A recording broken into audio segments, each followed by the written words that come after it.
I am going to make another video talking about Feyen.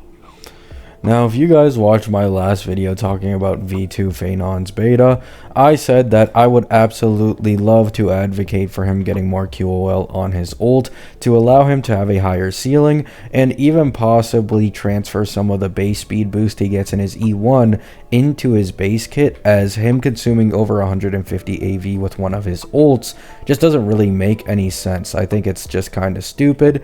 You know, at the end of the day, I do understand that even though I don't think he's the Firefly in the sense of what the Doom posters for Feyen want to, say, I think his Eidolons are 100% Firefly-esque. Like, the way he is being sold for his Eidolons is the same thing, in which the Eidolons grant extra turns and less AV consumption, right? However, I am making this video, and I said this before, for some reason, the good Feyen mains who, aren't advocating for multiplier buffs, right? I love you all, right? You're all cool, okay? This ain't about you, right?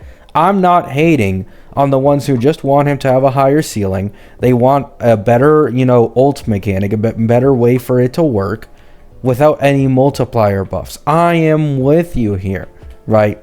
This video is targeted to the very noticeable amount of people who love sucking on Feyen's cock. Now, not that I blame them, but they love just, oh my god, he's bricked, he's not Casterus level on release. Oh, what do you mean he's going to need a best in slot support a patch after he releases? No one else needed that. That's literally what I'm being met with. No one else needed a best in slot support to perform optimally, right? Casterus, who's fucking Hyacine? Rappa, who's Fugue? Aglaia, who's Sunday, right? Feyen should release without needing a best in slot support and instantly be competing with Casterus with her full best in slot team. These people specifically are the ones I want to call out and the ones I see in the Feyen mains Reddit, and as well under basically all of my videos where I talk about Feyen, right? Saridra is currently leaked to have the greatest one-turn ult buff in the entirety of the game, a possible 30% base speed buff, and make rotation smoother with her skill, which has been leaked to where she selects a target, and this target, whenever they take an initial action, instantly takes a second one. It's not AV, it sounds like a buff. And the character right before Saridra, being Feyen, can snapshot buffs in his ult, right? So you guys need to keep in mind, when Hoyo releases very niche characters like this, right? Like, for example, when it's extremely niche, like Break in the beginning, they release a decent amount of supports for it, right? Because the more niche a character is, the less versatile they are with other supports, right? And this is why Feyen looks, quote-unquote, so free-to-play friendly currently. It's literally not that he's actually free-to-play friendly, it's that there isn't a single support in the game built around his kit. She's coming a patch after Feyen's release, right? This is nothing new, guys. Nothing. Okay? Have you guys seen an Aglaia with and without Sunday? I'm not saying Aglaia is unusable without Sunday, but before Casterus, Aglaia with her full best in slot team and Sunday was the strongest DPS in the entirety of the game for MOC, right? You take away Sunday, and now Herda is noticeably better because Herda is better at taking advantage of, other supports, right? 4-star ones, 5-star, normal ones, right? This is no different. Casterus is better at utilizing the other supports that already exist in the game, and she now got Hyacine added on top of it. Feyen has no support, no one in this game buffs base speed. There is no one that gives extra turns to a target whenever they take an initial action in the game yet. That's the patch after Phaedon, right? Once again, I really have to push this. If you are a Phaedon lover who just wants a higher ceiling or rework on his ult without any higher multipliers, I agree with you. I do. But the people who want a rework and for him to get multiplier buffs are retarded. This guy at 1 or 2 cost is hitting 800k to 1 million damage meteors. Okay? 800k to 1 million, right? In sustain teams at 3 to 4 cost, he's also still hitting 800k to a million every single meteor. I could see maybe some small multiplier nerfs on his, buffs on his counter and on his basic, but not on the meteors, right? Or people saying 0 AV consumption. Are you fucking insane? If Phaedon gets 0 AV consumption, he's gonna be able to get like 3 ults off in a single cycle. Fuck no. I don't want that shit in the game. That would be the worst power creep in the history, right? And so the TLDR of this video is, I don't know why you guys think I'm dooming Phaedon, right? Like, this is the same energy that I kept for early versions Casterus before she got buffed, before she got Hyacine, because she wasn't the strongest DPS in the game yet without Hyacine. I was like, yo, I don't want Casterus to get buffed because I know she'll probably be able to take way better advantage of Hyacine than Phaidei can, and this will lead to her being the strongest DPS in the game. I had to deal with the same bullshit from Casterus main saying, oh, she shouldn't need best in slot supports. How can you be so sure she'll get these best in slot support and she'll be this good? And now look at Casterus, right? Everybody's comparing Phaedon to Casterus because she's the best fucking DPS in the game. I've been in this fucking beta cycle shit for over a year at this point. I've seen it happen again and again.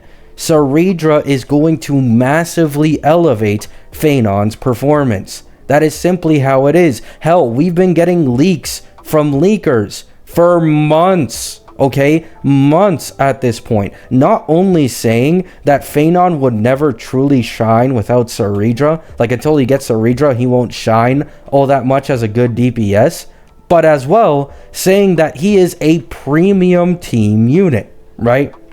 This is a character who gets a massive elevation in performance when you put high cost investment into his team versus free-to-play options. They have been saying this for months, right? Like, I'm trying to get across to people, this ain't DPS Star Rail. This is a team game, right? I'm trying to be as unaggressive as possible. This is a team game, right? They will sell Phaedon, have problems in his kits, and then they will give you Saridra, the patch after, which will decrease his AV consumption, allowing him to maybe get an extra turn or 2 off in the first cycle. They will also buff his damage because he can snapshot that ult buff from Saridra, and considering if there's no, nerf to Saridra's extra turn buff, he might even be able to take nearly double the turns in his ult, right? That's already enough to put him on Casterus level, if not a little bit better. I already ran the calcs myself of current version Phaedon using Saridra, considering her extra turns, not her damage buffs, but her extra turns with SP Dan Heng plus Sunday, and this team should be near the same level as a Casterus one in my personal calcs, right? So this goes to show, if they do exactly what I think they're gonna do, Phaedon will be Casterus level, right? He will be, right? He will get his best in slot sustain that will make his sustainless performance basically convertible into sustain, playing. He gets Saridra, who's the best in slot support for him, and then Casterus and Phaedon will be on a similar level playing field. No different to Acheron and Firefly, right? I know what you guys are going to say, Acheron aged better than Firefly. I wouldn't disagree, but that's because Acheron just kept getting indirect buffs over and over and over again because of the way her ult mechanic works, right? Like, here's the thing with Castris.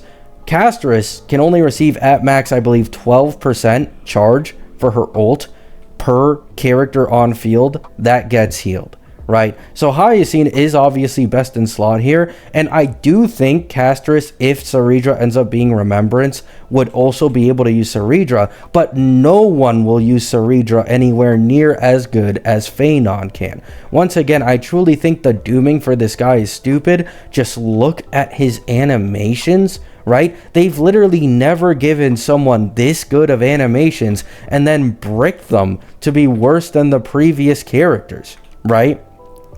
In Honkai Star Rail, there is a very clear pattern that I've called out many times before, where someone will be a top DPS in the game for at max 3 patches. It never goes above that, right? You had Dill in 2.0 when Sparkle released, then you had Acheron in 2.1, 2 patches later Firefly, 2 patches later Fei Xiao, 3 patches later Herda, 2 patches later Castris, 2 patches later Feyen.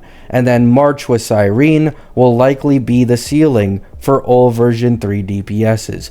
Feyen will last literally just as long as Castris, and in return, right, I know people don't like this, but this is just how Hoyo is. This is how they do this shit. Feyen has the best E2 in the entirety of the game. In the return for him not having a high ceiling, they give him an extremely strong cost investment into his Eidolons. This is no different with Firefly. E0 Firefly, you can still clear endgame with to this day. I still see clears with it just fine. However, you need to keep in mind that E2 Firefly is a completely different beast from E0 Firefly. That woman is on par with a lot of the version 3 DPSs, and Feyen won't be any different. He gets 15% physical res pen in E1 with 72% base speed buff, leading to much less AV consumption in ult, and at E2 he gets a straight up just 20% more damage overall multiplier and an extra turn every time he uses Meteor, right?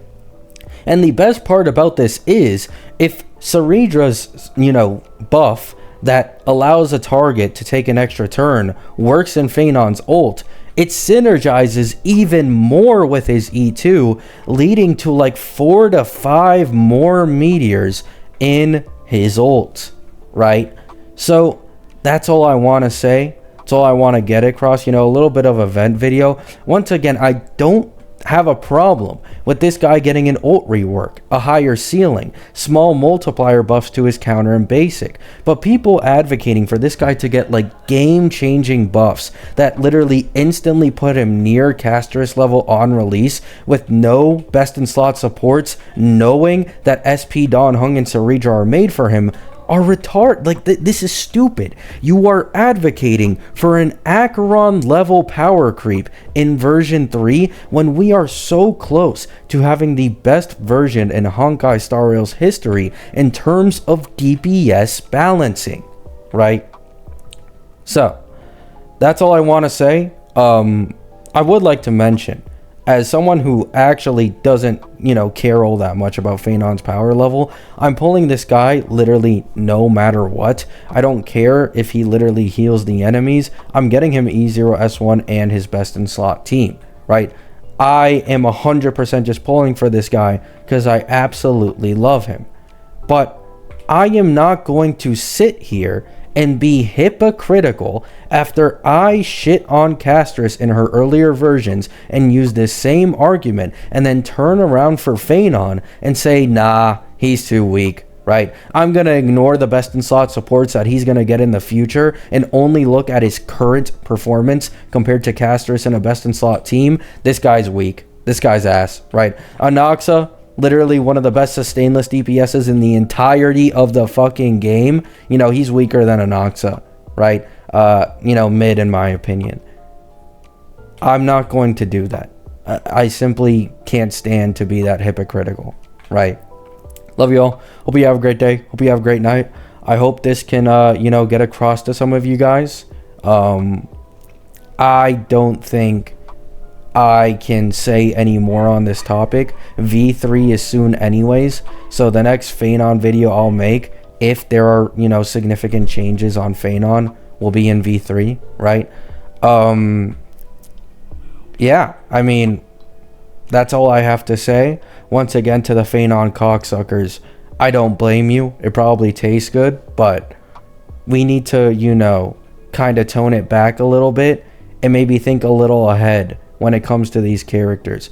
Because, like, even using Phaenon's current performance, right? Not even including Saridra and SP Don Hung, this guy might not be all that good in pure fiction. It's probably his weakest mode, at least currently, without E2.